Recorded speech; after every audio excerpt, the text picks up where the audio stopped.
অবিভক্ত শোণিতপুৰ জিলা আৰু বৰ্তমানৰ শোণিতপুৰ জিলা ইয়াৰ এই তেজপুৰৰ এই ফিল্ডখনত আমি সকলোৱে স্বাধীনতা দিৱস আমি পালন কৰিছোঁ। ভাৰতৰ স্বাধীনতা সংগ্ৰামত শোণিতপুৰ জিলাৰ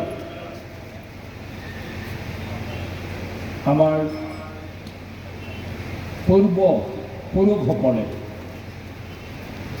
এই স্বাধীনতা সংগ্ৰামত যি ধৰণে আগভাগ লৈছিলে, যি ধৰণে দেশৰ কাৰণে, দেশৰ নাগৰিকৰ কাৰণে নিজক ত্যাগ কৰিছিলে, সেয়া ভাৰতীয় স্বাধীনতা সংগ্ৰামৰ এটা উল্লেখনীয় ইতিহাস।